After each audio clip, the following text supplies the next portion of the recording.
खुलुमबाय लोगोफोर, नोंथांमोनखौ फिन खेबसेबाव आंनि मोनसे गोदान भिडिअ बरनायनानै लाहरबाय। दिनैनि बे भिडिअ आङो सानसेनि मोननैसो रादाबफोरनि आपडेटफोरखौ लानानै फैदों। नोंथांमोना भिडिअखौ जोबजासिम नायलांबानो जाबाय। फैदो दानिया भिडिअखौ जागायनोसै।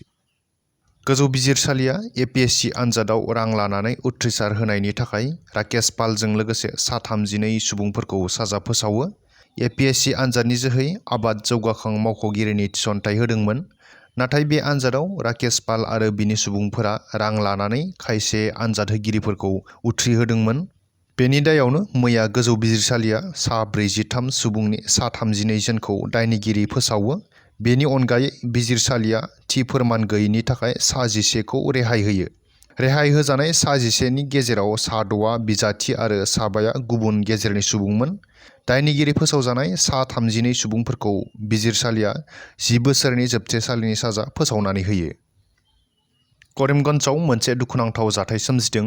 हाबा जागोदान जरासे हौवा आरो हिन्जावनि संसारा अरायनि थाखाय गोमालांबाय।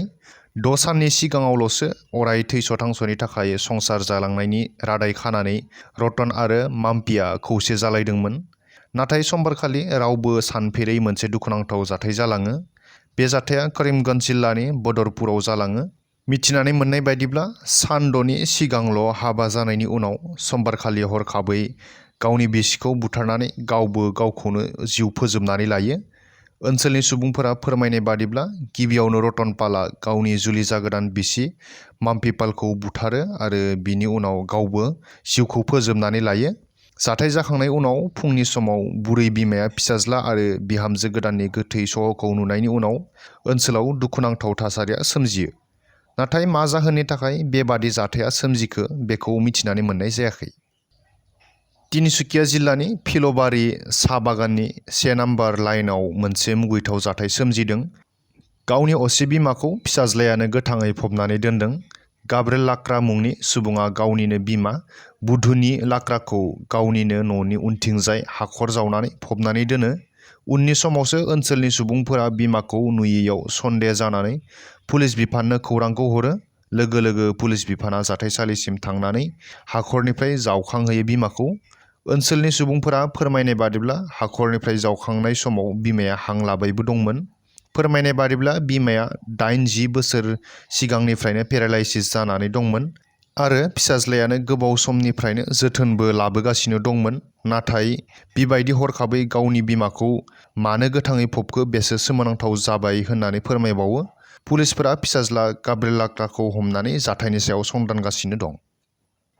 सासे सुबुङा बेसेबां गिख्रंथाव महरसिम थांनो हायो, बे बाथ्राखौ सासे एक्स आर्मिया फोरमान होदों। हारियानानि आम्बालायाव मोनसे गिख्रंथाव जाथाय सोमजिदों। सासे एक्स आर्मिया गावनि बिमाखौ लाफानानै गावनिनो असे फंबायनि नखराव गासै 5 सुबुंफोरखौ खास्रि-बिस्रियै दानथारजोबदों। नारायणगढ़ पुलिस थानानि बेन्दोंनि रातौराव रबिबारखालि हरनि समाव बे गिख्रंथाव जाथाया जालाङो। मिथिनानै मोननाय बादिब्ला एक्स आर्मि भूषण कुमार आरो फंबाय हरीश कुमारनि गेजेराव गोबाव समनिफ्रायनो 2 एकड़ हानि थाखाय नांज्लाय-खमज्लाय एना-एनि सोलिगासिनो दंमोन। बेबादि एना-एनियानो रबिबारखालि हरनि समाव गिख्रंथाव महरखौ लायो। रबिबारखालि हरनि समाव सुबिदा लानानै एक्स आर्मि भूषण कुमारा गावनि फंबायनि न'आव थांनानै नखरनि गासै 5 सुबुंफोरखौनो दानथारहैजोबो।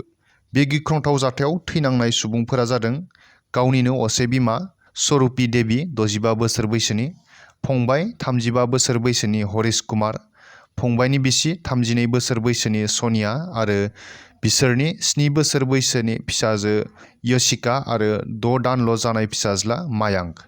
दायनिगिरि एक्स आर्मि भूषण कुमारा बुथारखांनायनि उनाव हरावनो गोथै सह'फोरखौ खावनो नाजादोंमोन। नाथाय बे जाथायखौ पुलिस बिफाना मिथिनानै मोननाय लोगो लोगो हरनि 3 रिंगायाव पुलिसनि हानजाया जाथायसालियाव सौहैनानै खावसे खामनाय गोथै सह'फोरखौ बोखांनो हायो।